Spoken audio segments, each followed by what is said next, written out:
আসসালামু আলাইকুম, সবাই কেমন আছেন? আশা করি সবাই খুব বেশি ভালো আছেন। আলহামদুলিল্লাহ, আমিও খুব বেশি ভালো আছি।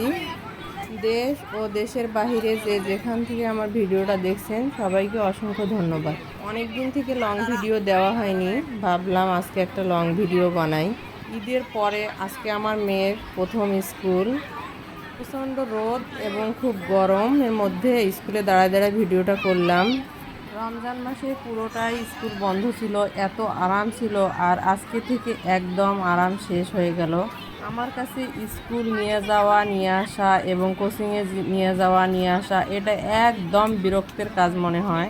আমার কাছে মনে হয় বাসায় আপনি আমাকে 4টা কাজ বেশি করান, কিন্তু স্কুল কোচিংয়ে যদি আমাকে না যেতে হয় আমার খুব ভালো লাগবে।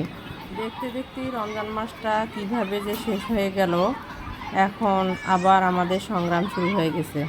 সবচেয়ে আমার খুব কষ্ট হয় ওর যখন স্কুল ছুটি হয় ওর 11টা 10-এ বাসায় এসে 1-2 মিনিটের মধ্যে কাপড় চেঞ্জ করে আবার কিন্তু একটা কোচিংয়ে নিয়ে যেতে হয়। কি আর বলবো, দুঃখের কথা। যারা আসলে শহরে থাকে তাদের জীবন একরকম, গ্রামে যারা থাকে তাদের জীবন একরকম। আমার কাছে মনে হয় গ্রামের মানুষেরাই খুব শান্তিতে আছে, কারণ তাদের স্কুল কোচিংয়ে যাওয়ার নিয়ে আসার কোনো প্যারা নাই। গ্রামের মানুষেরা শুধু কাজ কাম করে, রান্না বান্না করে, খায় দায়, শুয়ে ঘুমায়, আর গরু ছাগল থাকলে এই সব দেখাশোনা করে। তারপরেও কিন্তু গ্রামের মানুষেরা বলে আমরা খুবই আরামে আছি। বিশ্বাস করবেন না, আমার মেয়ের ছুটি হয় 11টা 10-এ, ওর আবার কোচিং আছে 11:30টায়। 11টা 10-এ স্কুল ছুটি হওয়ার পর বাসায় আসতেই তো রাস্তা পার হইতে আমাকে 2-4 মিনিট লাগে। ও বাসায় এসে ড্রেস চেঞ্জ করে আর আমি একপাশে ভাত খাওয়াই দেই, এভাবেই দৌড়াই আমরা 20 মিনিটের মধ্যেই কিন্তু কোচিংয়ে আবার পৌঁছাই। রাস্তায় আবার জ্যাম থাকে, আবার অটো নিতে সময় লাগে, সব মিলেই আর কি এই অবস্থা। স্কুলের ভিতরে ঢুকলেই আসলে মনটা ভালো হয়ে যায়। একদিকে বাচ্চারা খেলাধুলা করতেছে, আর একদিকে বান্ধবীরা মিলে গল্প করতেছে, ঈদের পরে অনেক দিন পর দেখা। আসলে স্কুল জীবনটাই সবচেয়ে ভালো এবং সুখের মনে হয়। আমার মেয়ে তো স্কুলে যাওয়ার জন্য সেই কান্নাকাটি করে, আমি মাঝে মাঝে বলি স্কুল যাওয়া লাগবে না, ও খুবই কান্না করে। এটা হলো দিনাজপুরের সেন্ট জোসেফ স্কুল।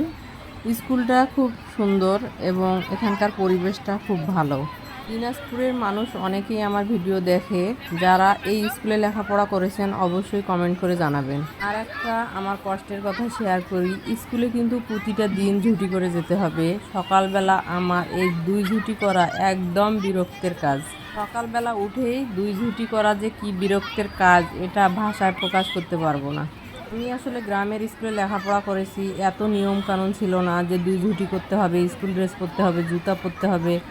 কোনো অভিভাবক যদি আমার ভিডিওটা দেখে থাকেন, 2 ছুটি করা কি যে বিরক্ত, এটা অবশ্যই কমেন্ট করে জানাবেন যদি আপনাদের বিরক্ত লাগে। এই স্কুল নিয়ে যাওয়া আনা, কোচিংয়ে নিয়ে যাওয়া নিয়ে আসা এবং স্কুল ড্রেস পরানো আর ছুটি করা কি আমার কাছে খুব খারাপ লাগে নাকি আপনাদের কাছেও খারাপ লাগে, অবশ্যই কমেন্ট করে জানাবেন। সবাই ভালো থাকবেন, সুস্থ থাকবেন। অন্য কোনো ভিডিওতে আবার কথা হবে কোনো বিষয় নিয়ে।